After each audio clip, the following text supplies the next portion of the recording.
ole James gang te hian lalpa chu fakin ka chawimawi ang ti kha a best chawin an ti chin te tia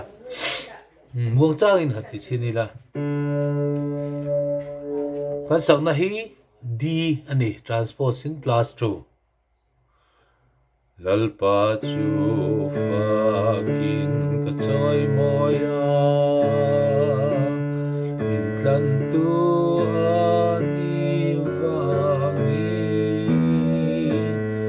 la ka sang a khong ngai na na ka sa sil fo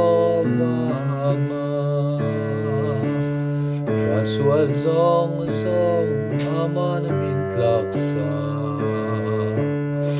aming tiang limin aming tiang limin ka sual zong zong aman min tlak sa hallelujah amin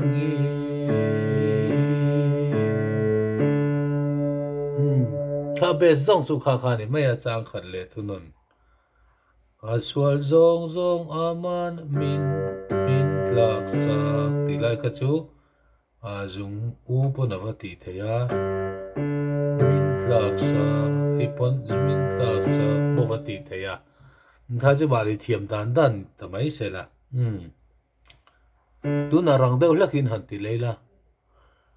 ka sual zong zong nen ka lo kalin aman sol na min pe min tlan chua wangin ka faka la moi chu sa zeli ka sual zong zong aman min tlak sa aming tiang limin aming tiang limin ka sual zong zong aman min tlak sa hallelujah amin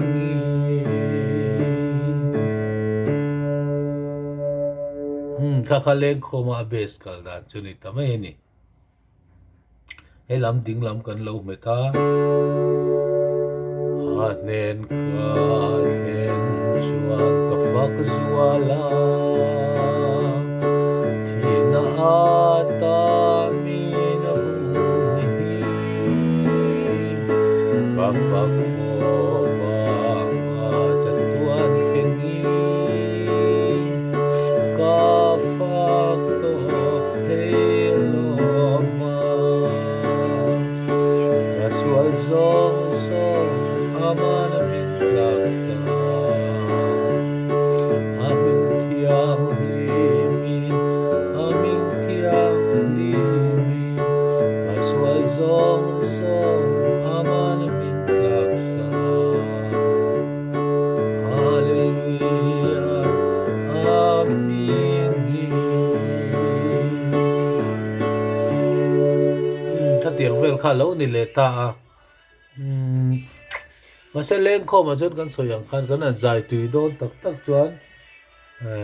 rang deuh kha ngai a khan kha chu muang deuh thi an ti kha ni a ma top nan rang deuh takin chang li na hin sa tiang tu po a song tu tan mun na om a tu ha piang lo kal ru lo ta fam tin su ta hin ho lo mi ni zaya ka sual zong zong aman min tlak sa aming tiang limin aming tiang limin ka sual zong zong aman min tlak sa hallelujah amin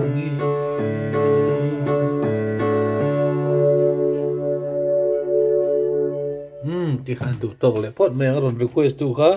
James gang te nia a best chau atina in a be so lo te puin kan han ti zui ta ani